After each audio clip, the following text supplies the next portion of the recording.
জি, আসসালামু আলাইকুম। আমি Mohammad Shariful Islam, plastic anaesthetic surgeon.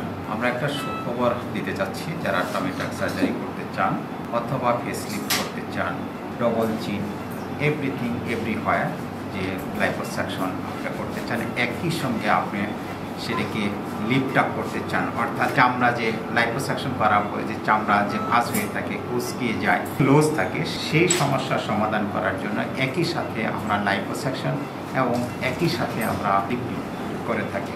আমার পাশে যে মেশিনটা দেখতে পাচ্ছেন, এই মেশিনের মাধ্যমে আপনারা একই সঙ্গে লেজার লাইপোলাইসিস বা লেজার লাইপোসাকশন এবং একই সঙ্গে অ্যান্ড্রো লিফটিং করতে পারবেন। এদিকে আমরা তাহলে একটু দেখা যাবে যে এখানে দেখা আছে যে আপনার ছবি দেওয়া আছে, এখানে লিফটিং লেখা আছে, একই সঙ্গে লাইপোসাকশন করা বলা আছে, এভরিথিং আপনারা করতে পারবেন।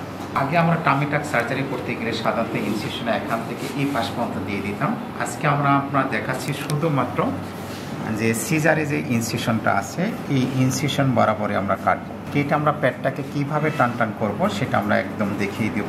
আমরা জাস্ট সিজারের মার্কিংটা ছিল এখান থেকে এই পর্যন্ত, আমরা এইটুকু অংশে আমরা ফেলে দিচ্ছি, জাস্ট এতটুকু, আর কখনো আর বেশি ফেলবো না। আমরা বাকিটুকু এরিয়াতে আমরা একই সঙ্গে লেজার লাইপোলাইসিস করব, একই সঙ্গে লিফট আপ করব।